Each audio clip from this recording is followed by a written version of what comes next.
Hey everybody, TJ Gersh, Vice Chair, Rail Passengers Association. I wanted to talk to you today a little bit about my colleague Meredith Richards and why I support her becoming the next chair of the Rail Passengers Association. Meredith's advocacy and experience are beyond question. Her CV is impeccable. Need only look at her candidate statement to see what she's done.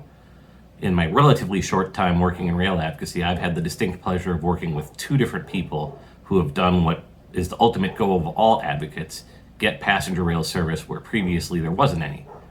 One of them, of course, is Wayne Davis from Maine and his Downeaster, but the other is Meredith Richards of Virginia, getting quite a bit of Amtrak service extended into that state. When we made Meredith a member of our board in the election in 2020, she hit the ground running immediately. One of her first actions was to spearhead the effort to introduce more transparency to board procedures. So board meetings are now open to council members because of her efforts.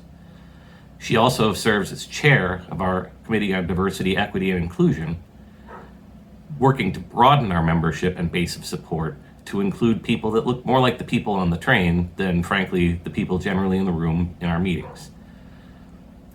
She's done lots of work in the past in fundraising, in advocacy, everything you could want. And most importantly, I think all of you have noticed that there's been a lot of division lately, and I've been a part of that, I freely admit. Meredith is the unifying candidate, the one who can bring everyone together. She's endorsed by me. She's endorsed by immediate past chair Peter Lakoti. She's even endorsed by the Leadership for the Future group, which notably does not endorse me. So even if you don't support me, Meredith is the clear best choice to lead the association forward. And I hope you'll join me in making her our next chair. Before I go, I wanted to say a few words about a couple of the other people on the ballot. Aston is a dedicated advocate who's been working for decades, especially trying to get daily service on the Sunset Limited, but he's also a no-nonsense guy if you've ever met him. Frankly, he's not going to accept or tolerate BS from anybody, and he'll be a great, straight-shooting voice of reason on the board of directors.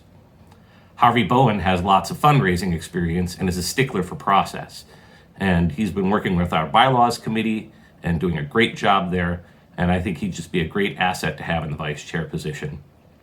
Ken Joseph brings legal experience to the board, which it currently lacks.